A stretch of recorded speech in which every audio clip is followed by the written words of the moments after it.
Soil health ಬಗ್ಗೆ ಕೆಲಸ ಮಾಡ್ತಿದ್ದೀನಿ. ಅಂದರೆ ಲಾರ್ಜ್ ಸ್ಕೇಲಲ್ಲಿ ಸೈಂಟಿಫಿಕ್ ಆಗಿ ಅಂದರೆ ವೈಜ್ಞಾನಿಕವಾಗಿ ಒಂದು ಕಾಂಪೋಸ್ಟಿಂಗ್ ಮಾಡಿ ಅದನ್ನು ಅಫೋರ್ಡಬಲ್ ಆಗಿ ಎಟುಕು ರೀತಿಯಲ್ಲಿ ರೈತರಿಗೆ ತಲುಪಿಸ್ತಾ ಇದ್ದೀನಿ. ಸೊ ಇವತ್ತು ಭೂಮಿ ಫಲವತ್ತತೆ ಇದ್ದು ನಾವು ಒಂದು ಸಾಯಿಲ್ ಆರ್ಗ್ಯಾನಿಕ್ ಕಾರ್ಬನ್ ಅದನ್ನು ನಾವು ಡೆವಲಪ್ ಮಾಡಿಕೊಂಡ್ರೆ ಬೇರೆ ಹೆಚ್ಚಿನ ರೀತಿಯಲ್ಲಿ ಯಾವುದೇ ಒಂದು ಇನ್ಆರ್ಗ್ಯಾನಿಕ್ ಫರ್ಟಿಲೈಸರ್ಸ್ ಕೊಡೋ ಒಂದು ಅನಿವಾರ್ಯತೆ ಬರಲ್ಲ. 30,000 ಅಷ್ಟೇ ನೀವು ಅದಕ್ಕೆ ಖರ್ಚು ಮಾಡೋದಕ್ಕಂದರೆ ಆ ಬಡ್ಜೆಟ್ಗೆ ಫಿಟ್ಟಾಗಿ ನಾನು ಹೆಚ್ಚಿನ ರೀತಿಯಲ್ಲಿ ಕಾಂಪೋಸ್ಟ್ ಹೆಂಗೆ ಕೊಡ್ಬೋದು ಅಂತ ವರ್ಕ್ ಮಾಡಿ ಅದನ್ನು ಮಾಡ್ತಿದ್ದೀವಿ. ಅದು ಇಂಗ್ಲೀಷಲ್ಲಿ ಒಂದು ಮಾತು ಹೇಳ್ತಾರೆ, the nation that destroys soil destroys nation it self. ನಮಸ್ಕಾರ. ಇವತ್ತು ನಾವು ಹೊಸೂರು ಹತ್ರ ಸೂರಿಗೆರೆ ಅಂತ ಬಂದಿದ್ದೀವಿ. ಇಲ್ಲಿ ನೋಡ್ತಾ ಇರೋವಂಥದ್ದು ರಾಧಾಕೃಷ್ಣ ಸರ್ ಅಂತ ಹೇಳ್ಬಿಟ್ಟು ಇವರು MSc ಕೃಷಿ ಮಾಡಿ ಬೇರೆ ಬೇರೆ ಕಡೆ ಕೆಲಸ ಮಾಡಿ ಆನಂತರ ಇವ್ರದೇ ಓನ್ ಆಗಿ ಒಂದು ಉದ್ಯೋಗ ಮಾಡ್ಕೊಂಡಿದ್ದಾರೆ. ಅದರಲ್ಲೂ ವಿಶೇಷವಾಗಿ ರೈತರಿಗೆ ಅನುಕೂಲ ಆಗೋಂಗೆ ಭೂಮಿಗೆ ಫಲವತ್ತತೆ ಹೆಚ್ಚು ಮಾಡೋಂಗೆ ಗೊಬ್ಬರ ಮಾಡೋವಂಥ ಉದ್ಯಮ ಮಾಡ್ತಾ ಇದ್ದಾರೆ. ತುಂಬ ಒಳ್ಳೆ ಕೆಲಸ ಮಾಡ್ತಾ ಇದ್ದಾರೆ. ಈಗ ಬನ್ನಿ, ಈ ಸಾವಯವ ಗೊಬ್ಬರ ಯಾವ ರೀತಿ ತಯಾರಾಗುತ್ತೆ, ಗೊಬ್ಬರ ಅಂದರೆ ಏನು, ಯಾಕೆ ಗೊಬ್ಬರ ಬಳಸಬೇಕು, ಇವತ್ತು ಕೆಮಿಕಲ್ ಫರ್ಟಿಲೈಸರ್ಸ್ ಬಳಸಿ ನಮ್ಮ ಭೂಮಿ ಬರಡಾಗ್ತಾ ಇದೆ. ಆ ಬರಡಾಗಂಥ ಭೂಮಿಗೆ ಬಂಗಾರದಂತಹ ಗೊಬ್ಬರ, ಕಪ್ಪು ಬಂಗಾರ, ಬ್ಲ್ಯಾಕ್ ಗೋಲ್ಡ್ ಅಂತ ಹೇಳ್ತಾರೆ. ಇದನ್ನು ಹೆಂಗೆ ತಯಾರು ಮಾಡ್ತಾರೆ ಅದಕ್ಕೆ ತಿಳ್ಕೊಳ್ಳೋಣ ಬನ್ನಿ. ಇದನ್ನು ದೊಡ್ಡ ಲಾರ್ಜ್ ಸ್ಕೇಲಲ್ಲಿ ಮಾಡ್ತಾ ಇರೋವಂಥದ್ದು, ಇಷ್ಟು ದೊಡ್ಡ ಮಟ್ಟದಲ್ಲಿ ಮಾಡ್ತಾರೆ, ನಾನು ಯಾವತ್ತು ನೋಡೇ ಇಲ್ಲ. ಫಸ್ಟ್ ಸರ್ ಹತ್ರ ನೋಡ್ತಾ ಇರೋವಂಥದ್ದು. ಅವ್ರಿಗೆ ಅಭಿನಂದನೆಗಳು. ಮತ್ತೆ ಎಕ್ಸ್ಪ್ಲೇನ್ ಮಾಡ್ಕೊಂಡು ಹೋಗ್ತಾ ನೋಡ್ಕೊಂಡು ಬರೋಣ ಅವ್ರನ್ನ. ಸರ್ ನಮಸ್ಕಾರ. ನಮಸ್ಕಾರ. ರಾಧಾಕೃಷ್ಣ ಅಂತ, ನಾನು ಒಬ್ಬ ಕೃಷಿ ಪದವೀಧರ. ಸೊ ಬೇಸಿಕಲಿ ನಮ್ಮ ರೂಟ್ಸ್ ಬಂದು ವ್ಯವಸಾಯನೇ. ಸೊ ನಮ್ಮದು ಬೇಸಿಕ್ಲಿ ಬಂದು ಕೋಲಾರ ಡಿಸ್ಟ್ರಿಕ್ಟು. ಸೊ ಅಲ್ಲಿ ನಾವು ವ್ಯವಸಾಯ ಮಾಡಬೇಕಾದ್ರೆ ನಮಗೆ ಮೇಯ್ನು ಮಣ್ಗಂಡಿದ್ದೇನು ಅಂದರೆ ಹೆಚ್ಚಿನ ರೀತಿಯಲ್ಲಿ ಇವತ್ತು ನಾವು ರಾಸಾಯನಿಕ ಗೊಬ್ಬರಗಳನ್ನು ಬಳಸ್ತಾ ಇದ್ದೀವಿ. ಆರ್ಗ್ಯಾನಿಕ್ ಮ್ಯಾಟ್ರ್ ಬರ್ತಾ ಕಮ್ಮಿ ಆಗ್ತಿದೆ ಅಂತ. ಸೊ ಈ ನಿಟ್ಟಿನಲ್ಲಿ ಏನಾದರೂ ಮಾಡಬೇಕು ಅಂತೇಳಿ ನಾನು ಸಾಯಿಲ್ ಹೆಲ್ತ್ ಬಗ್ಗೆ ಕೆಲಸ ಮಾಡ್ತಿದ್ದೀನಿ. ಅಂದರೆ ಲಾರ್ಜ್ ಸ್ಕೇಲಲ್ಲಿ ಸೈಂಟಿಫಿಕ್ ಆಗಿ ಅಂದರೆ ವೈಜ್ಞಾನಿಕವಾಗಿ ಒಂದು ಕಾಂಪೋಸ್ಟಿಂಗ್ ಮಾಡಿ ಅದನ್ನು ಅಫೋರ್ಡಬಲ್ ಆಗಿ ಎಟುಕು ರೀತಿಯಲ್ಲಿ ರೈತರಿಗೆ ತಲುಪಿಸ್ತಾ ಇದ್ದೀನಿ. ಸೊ ಇವತ್ತು ಭೂಮಿ ಫಲವತ್ತತೆ ಇದ್ದು ನಾವು ಒಂದು ಸಾಯಿಲ್ ಆರ್ಗ್ಯಾನಿಕ್ ಕಾರ್ಬನ್ ಅದನ್ನು ನಾವು ಡೆವಲಪ್ ಮಾಡಿಕೊಂಡ್ರೆ ಬೇರೆ ಹೆಚ್ಚಿನ ರೀತಿಯಲ್ಲಿ ಯಾವುದೇ ಒಂದು ಇನ್ಆರ್ಗ್ಯಾನಿಕ್ ಫರ್ಟಿಲೈಸರ್ಸ್ ಕೊಡೋ ಒಂದು ಅನಿವಾರ್ಯತೆ ಬರಲ್ಲ. ಸೊ ಈ ನಿಟ್ಟಿನಲ್ಲಿ ನಾನು ಶುರು ಮಾಡಿಬಿಟ್ಟು ಬಲ್ಕಾಗೆ ಮಾಡ್ತಿದ್ದೀವಿ. ಅಂದರೆ ಅದನ್ನು ಈ ಕೃಷಿ ತ್ಯಾಜ್ಯಗಳನ್ನು ಒಂದು ಕಡೆ ಲಾರ್ಜ್ ಸ್ಕೇಲಲ್ಲಿ ಕಲೆಕ್ಟ್ ಮಾಡಿ ಅದನ್ನು ವೈಜ್ಞಾನಿಕವಾಗಿ ಅದಕ್ಕೆ ಏನು ತಾಪಮಾನ ಬೇಕು, ಏನು ತೇವಾಂಶ ಬೇಕು, ಇವನ್ನೆಲ್ಲ ಕೊಟ್ಟು ಸೈಂಟಿಫಿಕ್ ಆಗಿ ಕಾಂಪೋಸ್ಟ್ ಮಾಡಿ ಸಪ್ಲೈ ಮಾಡ್ತಿದ್ದೀವಿ.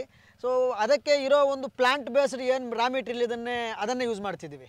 ಇದು ಬೇಸಿಕಲಿ ನಾವು ಕಾಂಪೋಸ್ಟಿಗೆ ಮಾಡೋಕ್ಕೆ ಮೊದಲು ಬೇರೆ ಒಂದು ರಾ ಮೆಟೀರಿಯಲ್ಗಳು ಅಂದರೆ ಎಲ್ಲ ಪ್ಲಾಂಟ್ ಬೇಸ್ಡೆ. ಇದೆಲ್ಲ ನೋಡಿದ್ರೆ ಇದು ನಿಮಗೆ ಇದು ಮೇಯ್ಸ್ ರೂಟ್ಸ್ ನೋಡಿ. ಇದು ನೋಡಿದ್ರೆ ಒಂದು ನಿಮ್ಮ ಮೀಡಿಯಾ ಚೆನ್ನಾಗಿದ್ದರೆ ಹಿಂಗೆ ಇದು ಕಾಣಿಸ್ತದೆ. ಇಲ್ಲಿ ನೋಡ್ಬೋದು ನೀವು ರೂಟ್ಸು. ಅಂದರೆ ಒಂದು ಇದು ಸಾಯಿಲ್ ಕೂಡ ಒಂದು ಮಣ್ಣು ಕೂಡ ಇದೆ ಅಪ್ಲೈ ಆಗುತ್ತೆ. ನಿಮ್ಮ ಒಂದು ಭೂಮಿ ಫಲವತ್ತತೆ ಇದ್ದು ಅದಕ್ಕೆ ಒಂದು ಚೆನ್ನಾಗಿ ಅದಕ್ಕೇನು ಬೇಕಾಗಿರುವ ಅಂಶಗಳು ಕೊಟ್ಟರೆ ಕೂಡ ರೂಟ್ ಸಿಸ್ಟಮ್ ಕೂಡ ಚೆನ್ನಾಗಾಗುತ್ತೆ.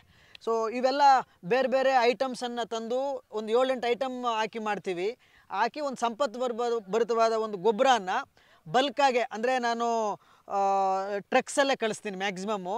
ಅವ್ರಿಗೆ ರೈತರಿಗೆ ಕೂಡ ಅನುಕೂಲ ಆಗಬೇಕು. ಅಂದರೆ ಇವಾಗ ಒಂದು ರೈತನಾಗಿ ನನ್ನ ಒಂದು ಬಡ್ಜೆಟ್ ಇರುತ್ತೆ, ಒಂದು 40,000, 50,000, 30,000 ಅಷ್ಟೇ ನೀವು ಅದಕ್ಕೆ ಖರ್ಚು ಮಾಡೋದಕ್ಕಂದರೆ ಆ ಬಡ್ಜೆಟ್ಗೆ ಫಿಟ್ಟಾಗಿ ನಾನು ಹೆಚ್ಚಿನ ರೀತಿಯಲ್ಲಿ ಕಾಂಪೋಸ್ಟ್ ಹೆಂಗೆ ಕೊಡ್ಬೋದು ಅಂತ ವರ್ಕ್ ಮಾಡಿ ಅದನ್ನು ಮಾಡ್ತಿದ್ದೀವಿ. ಅದು ಇಂಗ್ಲೀಷಲ್ಲಿ ಒಂದು ಮಾತು ಹೇಳ್ತಾರೆ, the nation that destroys soil destroys nation it self ಅಂತ. ಅಂದರೆ ಯಾವುದೋ ಒಂದು ರಾಷ್ಟ್ರವನ್ನು ನಾವು ನಾಶ ಮಾಡಬೇಕಾದ್ರೆ ಮಣ್ಣನ್ನು ನಾಶ ಮಾಡಿದ್ರೆ ಸಾಕು, ದೇಶನ ನಾಶ ಆಗೋಗುತ್ತೆ ಅಂತಾರೆ. ಸೊ ಆ ನಿಟ್ಟಿನಲ್ಲಿ ಮಣ್ಣಿನ ಫಲವತ್ತತೆ ಇವತ್ತು ಹೆಚ್ಚಿನ ರೀತಿ ಕಾಪಾಡ್ಕೋಬೇಕಾಗಿದೆ.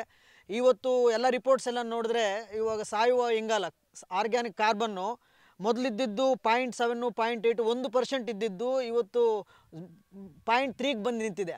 0.3ಗಿಂತ ಕಮ್ಮಿ ಬಂದರೆ ನಾವು ಏನೇ ಹಾಕಿದ್ರೂ ಕೂಡ ಏನು ನಾವು so-called all inorganic fertilisers, bio fertilisers including anything ಅದು ಕೆಲಸ ಮಾಡಲ್ಲ. ಸೊ ಅದಕ್ಕೆ today soils require more and organic matter. ಹೆಚ್ಚಿನ ರೀತಿಯಲ್ಲಿ ಇವತ್ತು ನಾವು ಭೂಮಿಗೆ ಗೊಬ್ಬರ ಕೊಡಬೇಕಾಗಿದೆ. ಅಂದರೆ ಸಾವಯವ ಇಂಗಾಲವನ್ನು ಜಾಸ್ತಿ ಸೇರಿಸಬೇಕಾಗಿದೆ. ಅದಕ್ಕೆ ಒಂದೇ ಒಂದು ಎಫೆಕ್ಟಿವ್ ಇದು ಅಂದರೆ ಹೆಚ್ಚಿನ ರೀತಿಯಲ್ಲಿ ಆರ್ಗ್ಯಾನಿಕ್ ಮ್ಯಾಟ್ರ್ ಸೇರಿಸೋದು. ಸೊ ಆರ್ಗ್ಯಾನಿಕ್ ಮ್ಯಾಟ್ರ್ ಸೇರಿಸಿದ್ರೆ ಒಂದು ಸಿಂಪಲ್ ಕ್ಯಾಲ್ಕುಲೇಷನ್ ಇದೆ. 1 ಎಕರೆಗೆ ಸರಿಸುಮಾರು 0.1% ಅಷ್ಟು ಆರ್ಗ್ಯಾನಿಕ್ ಕಾರ್ಬನ್ ಜಾಸ್ತಿ ಮಾಡಬೇಕಂದ್ರೆ ನೀವು 8ರಿಂದ 10 ಟನ್ನಷ್ಟು ಆರ್ಗ್ಯಾನಿಕ್ ಮ್ಯಾಟ್ರ್ ಸೇರಿಸಿದ್ರೆ 1 ವರ್ಷಕ್ಕೆ 0.1% ಅಷ್ಟು ಸಾವಯವ ಇಂಗಾಲ ಜಾಸ್ತಿ ಆಗುತ್ತೆ. ಇದನ್ನು ಮಾಡದಿದ್ರೆ ವರ್ಷ ಬರ್ತಾ ನಮ್ಮ ಒಂದು ಸಾವಯವ ಇಂಗಾಲ ಆರ್ಗ್ಯಾನಿಕ್ ಕಾರ್ಬನ್ ಕಮ್ಮಿ ಆಗ್ತಾ ಹೋಗ್ತಾ ಇದೆ. ಇದು ನಾವು ಎಲ್ಲ ರೀತಿಯಲ್ಲೂ ಮಣ್ಗಳ್ತಾ ಇದ್ದೀವಿ. ಅದಕ್ಕೆ ಇವರೇನೋ 1 ಟನ್ನು 2 ಟನ್ನು ಅಂತ ಹಾಕಿದ್ರೆ ಆಗಲ್ಲ. ಮೊದಲು ಬುಟ್ಟಿ ಕೊಡ್ತಾಯಿದ್ರು, ಆವಾಗ ಎಲ್ಲ ಕಡೆ ಹಸುಗಳಿರ್ತಿತ್ತು. ಆಮೇಲೆ ಬಾಂಡ್ಲಿ ಅಂತ ಬಂತು. ಇವಾಗ ಮೂಟೆಗಳು ಕೊಟ್ಟು 1 ಎಕರೆಗೆ 1 ಟನ್ ಕೊಡಿ 2 ಟನ್ ಕೊಡಿ ಅಂದರೆ ಅದು ಶುದ್ಧ ತುಪ್ಪ ಹಂಗೆ ಆಗೋದಿಲ್ಲ.